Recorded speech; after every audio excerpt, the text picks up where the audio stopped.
But I think one of the reasons why these people have this deep-seated anger and resentment is there's a bunch of people out there that have these lives that are deeply unsatisfying, because I think there are so many people that are working all day long doing something that is deeply unsatisfying and almost painful.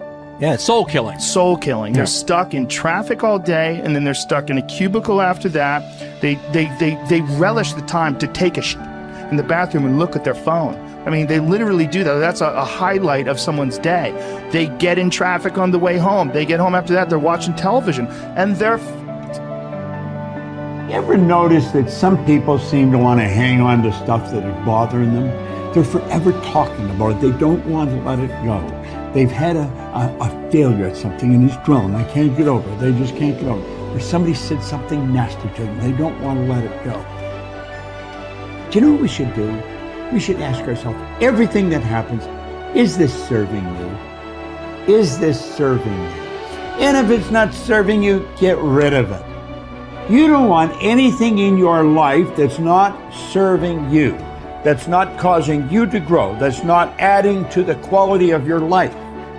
I don't care what it is. You will find some people, they just hold on to bad stuff. They hold on to problems. They don't want to seem to let it go.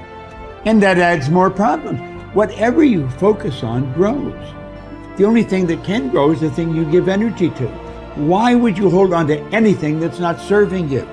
How bad does it have to get? I mean, to what denominator, to what lowest level do you have to reach before people really make up their mind to change? My message is, why wait? I mean, when you're feeling so altered emotionally, you feel so bad, that's the moment you could actually see yourself for the first time, because you're not answering your cell phone, you're not responding to all your texts, you're not watching TV, you're not going out to dinners, you're not calling people back. Something's altered in you, and you're starting to become self-aware, right? I dare you to analyze yourself first, your company first, your character, your behavior, your work ethics. I dare you to analyze it and see if there's any changes you can make. See, you cannot manage time, but you can manage activity. You can manage your activities. Make certain that what you're doing really makes a difference. Make certain that you're spending your time on activities that are productive, that are taking you in the direction of your goal. If you think about the person that you want to become, what's that person do every day that you don't do right now?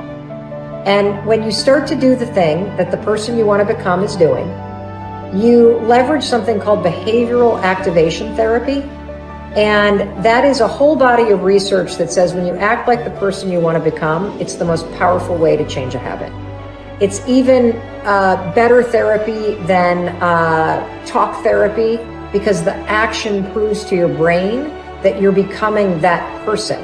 You're seeing the change through the action, and so then the brain catches up and starts to relate to you like a person that's confident, or a person who adores their appearance, or a person that celebrates themselves exactly as they are. Before you start the day, ask yourself, how do I want to think today? How do I want to feel? How do I want to behave? I mean, what would greatness look like? What would love look like today? What could I do that would be really cool for me at the end of the day? Say, wow, so I had a good day today. What would make me feel that way? And if you can't find an answer to that, start reading. Who reads anymore? Read a book. I read so many books a week. I know, I'm that way too. So read something about, you want to be wealthy? Read a book about someone who became wealthy, and get real and realize they may have failed 50 times before they actually pulled it off. Or what were their characteristics? What were their traits? What made them? So it wasn't about their wealth, it was about who they became. That's the key, right? So fill your brain with a little knowledge, and then just start asking yourself, what's the greatest expression of myself that I can be today? And rehearse it. Rehearse how you're going to be. And then if it leads to a different choice, that's the unknown. Mm-hmm. And just know that it's not going to be predictable. It's going to be a little uncomfortable.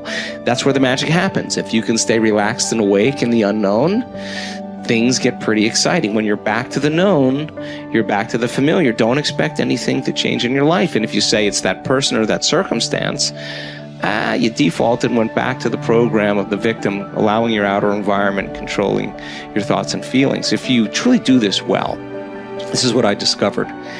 If I truly feel the feelings of my future before they occur, and I live in that state, I'm no longer looking for it to happen. How could I look for it if I feel like it already has, right? So I try to stay in that state, because then I'm not separate from it. And that tends to be when the magic happens. There's no control anymore. There's no predicting.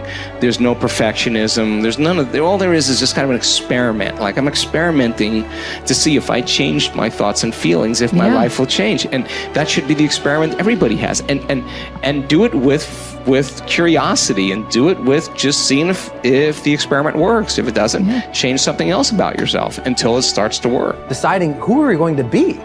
You know, we shouldn't hope to end up one day a magnificent, strong, beautiful, capable, kind, loving person. We should start living like that today, hopefully, so that we become that. That who we become is not an accident, but hopefully a purposeful intent. That our days and how we approach our days are literally driven by the intention of who we're going to bring. That we bring our character into each of the circumstances of our lives, and by doing that, maybe we can't always direct every circumstance of our life. We can't control everything, but we can certainly control our responses to them. We can certainly dictate who we're going to be in those circumstances, and that helps us achieve our ultimate destiny that we desire, not one that just lands on us. I think the other thing that really comes to people's into their power is when they really discover that, you know, each of our days is something that we can also design. Not just design who you're going to be, how are you going to design your day? What's this day going to be about? What's going to get your attention? What's going to get your focus? And what should not be getting your focus is just your inbox, or just what I call browser blackout, clicking around on all these blue links or images, or swiping here and swiping there, and then losing 4 or 5 hours of your day. Because what ends up happening for so many people is they lose 2 or 3 hours to distraction each day, maybe 4 hours of distraction of television a day. And over the course of their lives, now a decade is gone of opportunity, a decade of missed opportunities to connect with your family, to achieve your dreams, to work a little harder, to contribute that thing you always contribute, to learn that skill that you wanted to learn. Like, we have to decide on our days. We have to design them. We have to wake up and decide what this day is going to be about, what's going to get done, what's going to deserve our focus, who will we reach out to, instead of just responding to everybody else's needs. Look back over your life and ask yourself, what activities, behaviors, or decisions have been most responsible for my success in life to date? You will probably find that less than 5% of the things that you have said or done have accounted for most of the success you have enjoyed. You may find that it was your unique ability to solve a particular kind of problem or to take advantage of a particular type of opportunity.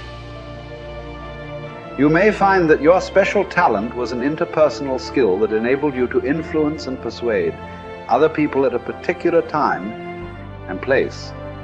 You may find, on analysis, that it was an ability to take charge and accept responsibility for accomplishing a particular goal.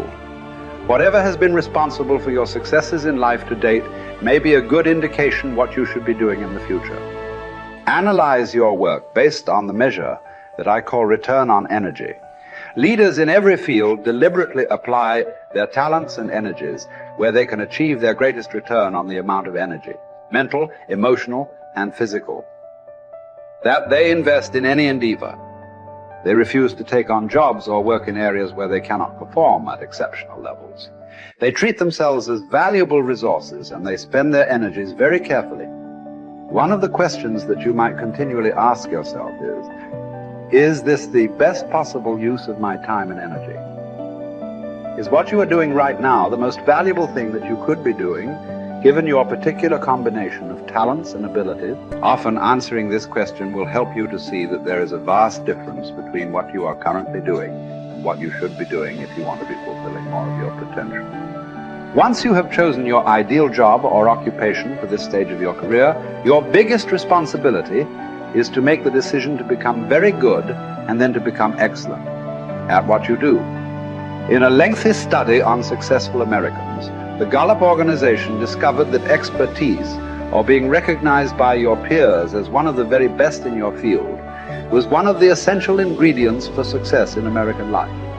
We said before that self-confidence comes from positive knowing rather than positive thinking. It is only when you know that you are outstanding in your chosen field that you really feel terrific about yourself, and that you enjoy high levels of self-confidence.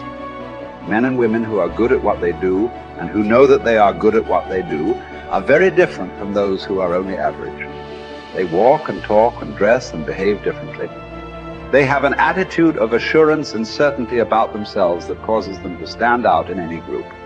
They have a deep down sense of self-worth and self-confidence that is evident to everyone around them. The quality of a person's life is in direct proportion to their commitment to excellence, no matter what their chosen field.